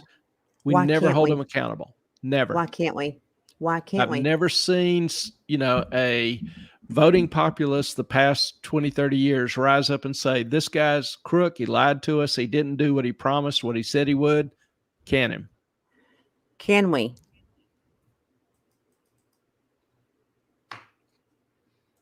Clay? Crazy, huh? Can we? Is that Sure. something that, what do you do? Sure. Oh, sorry. But once they're in office, holding office gives you a lot of advantage. It gives you free mailing, free publicity, free press. You have money to distribute to certain constituencies within your demographic or within your district. So once you're in office, you have huge advantages in maintaining that office. It's hard to throw them out if they don't want to leave. Okay, so here's my so if you're senator, congressman, president, if you disagree with them, is the only way to get them out to vote them out. Unless they die. Can something else? I am so for term limits. Like Nancy Pelosi has got to freaking go. In my humble opinion. Yeah. And Crazy Cat Queen. I can 100% speak to the fact that stupid does hurt. Just not immediately, speaking from experience, because I'm not rich and powerful. If you are rich and powerful, it's even easier to cover up stupidity. But yeah, over time, and again, it's not always immediate. That's part of the problem. But it does ultimately hurt. Well, she makes another good point here. Really? Damn it. Here we go. The only way to hold politicians accountable is to vote them out. It still gets them rich while we're waiting to expose them, and they get reelected anyway. So not sure it's even worth our time. You've got to vote, Boo Bear. Yeah, I can't argue with the accuracy of that, but I can't either, but it's got to matter ultimately. If you don't, somebody else is going to vote against your position. What was the British writer? It wasn't Bancroft. He wrote a book on America in the 1800s, describing the uniqueness of its nature and character. Smiling Owl. And he said, the only thing necessary for evil to prosper is for good men to do nothing. Mm-hmm. And so the more good people withdraw from the system, the worse the more screwed it's guaranteed to get. I mean, Clay and I have both been pretty fired up about everything the past few years. But we decided to use this platform to just educate y'all about finances. And if you want us to share our political views, we're cool with that. We will. It won't be popular, I'm guessing, but and why we believe the way we do. That's or why we think the country is better. If we go socialist,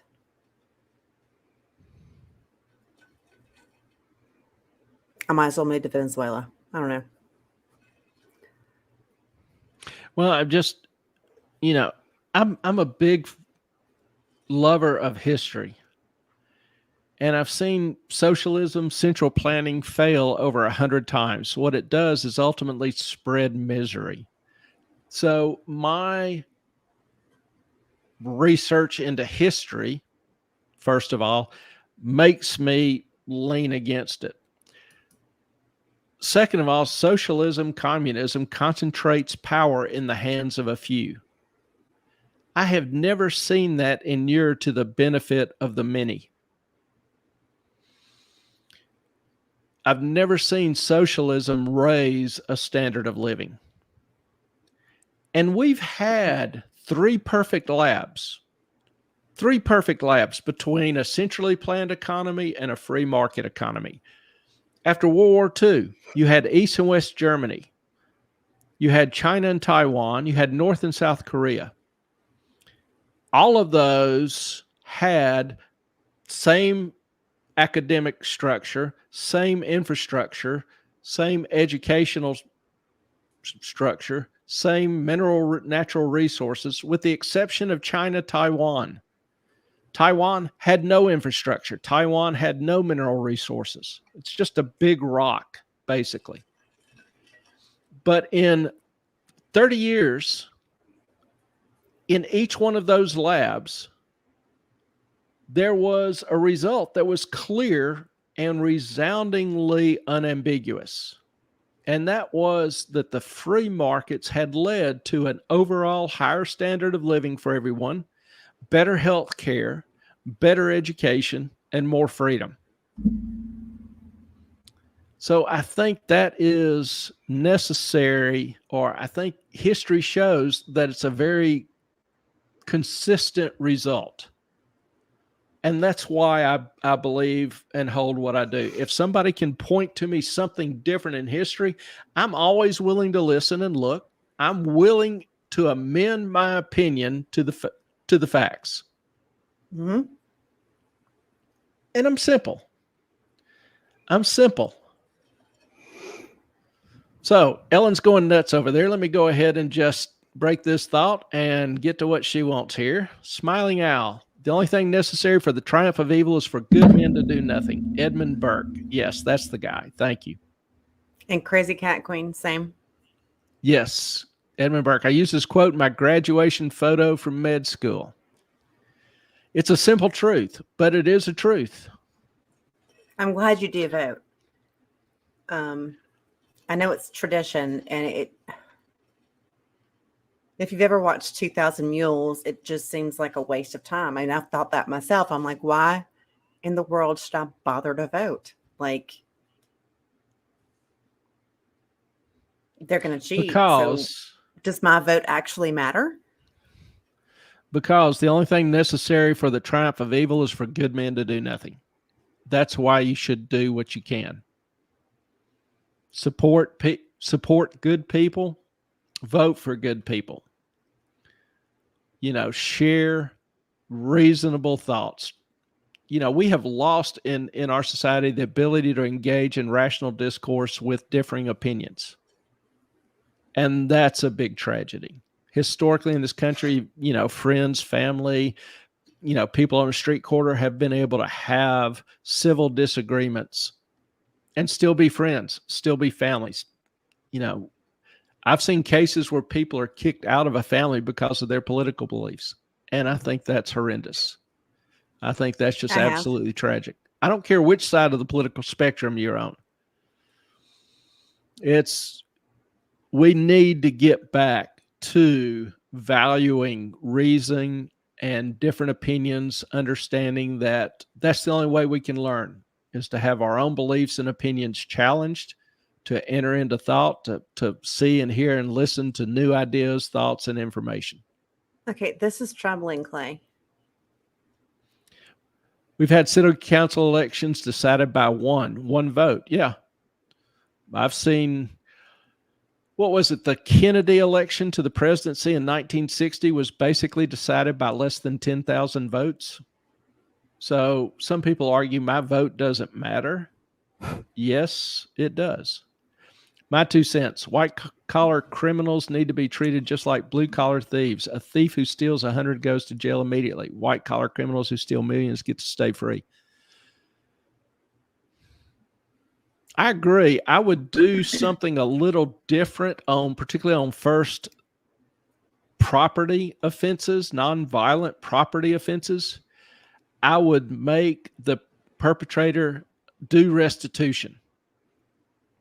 For example, when I was a little kid, I don't know, I was probably 4 or 5, and my dad took me to a drugstore.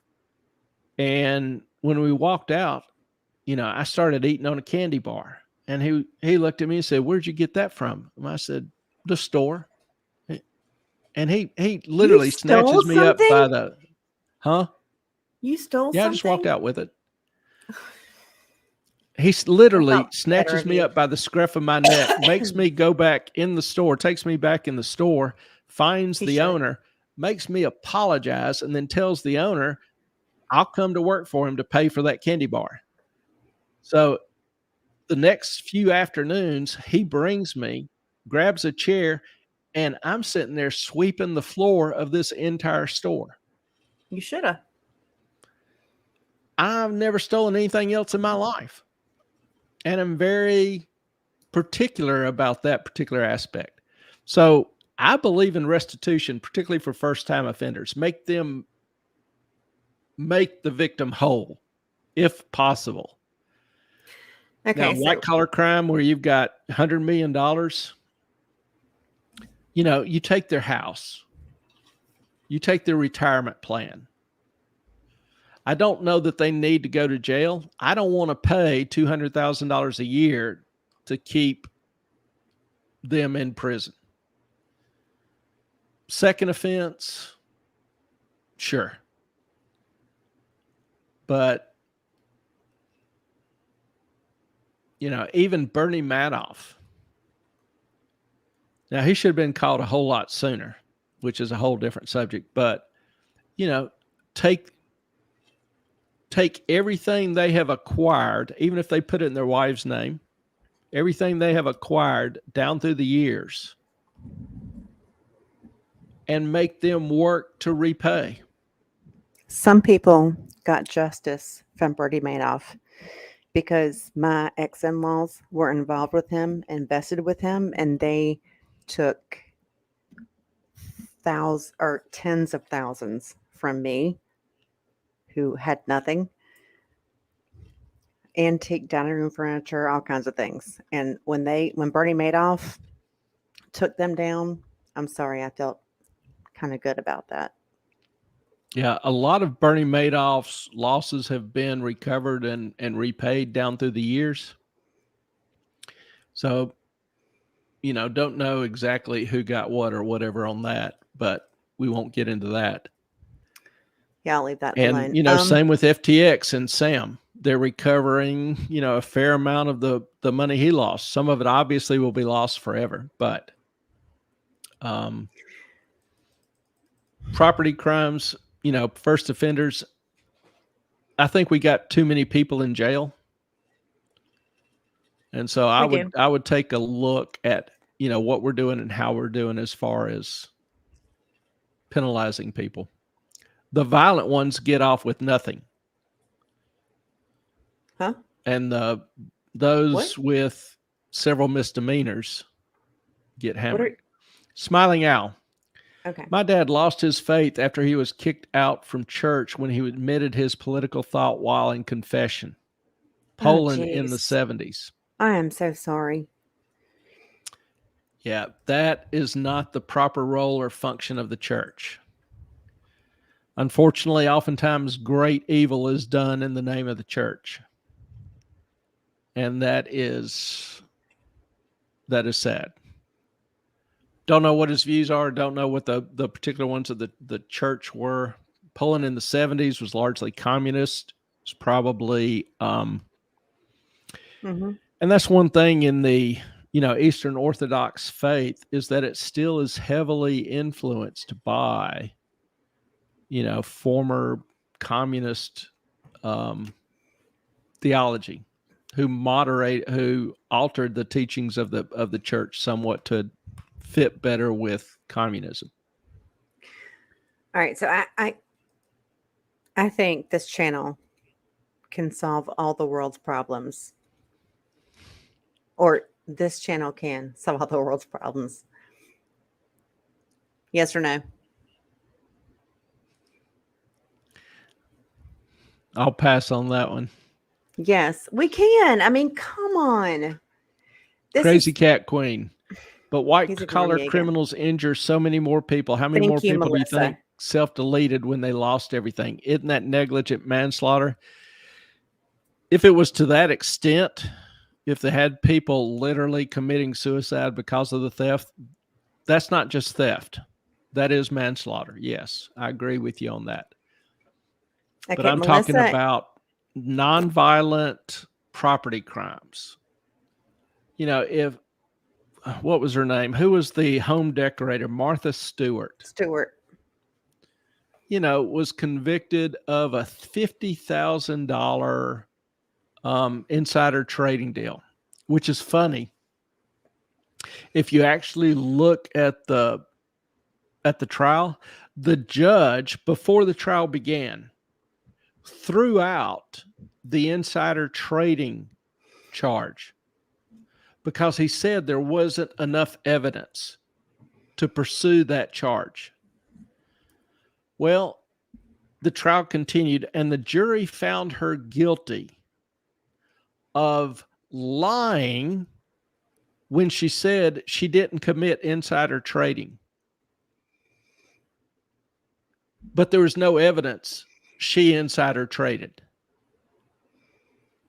So she was convicted about lying about something there wasn't sufficient evidence to prove, which is fascinating to me in and of itself. But Martha Stewart had to go to jail for, 6 months, 9 months, something like that. But why? Now she went to a minimum security jail, but why? Why go to that expense and trouble? Make her repay that $50,000 to whoever she took it from, or since this was, a general stock trade and a relatively insignificant stock trade, make her donate it to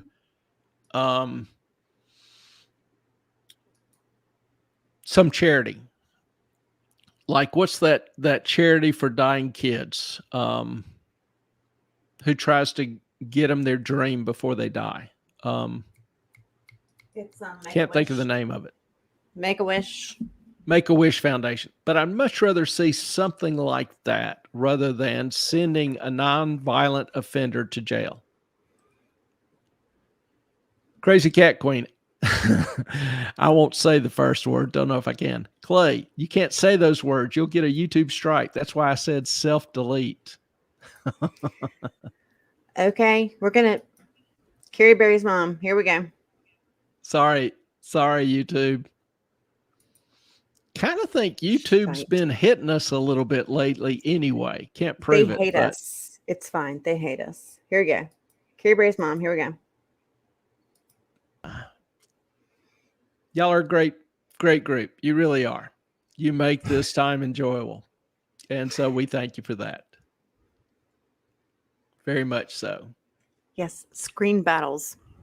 We'll do it again next Tuesday. We'll be on Saturday night. Not sure what we're going to talk about, but we'll find something. As always, if y'all have some questions or comments, let us know. We'll be glad to try to address them. And yes, thank you. Hope y'all all have a good night and a great week. Hope to see you back soon. If you're new, please hit like and subscribe. All the things. And And we love we you. appreciate y'all. Do the YouTubey And- things. And Smiling Y'all have a Owl, great thank night. you. Our Thanks for time being is here up. tonight. We thank you for yours. Good night. Okay. I'm shut off. Okay.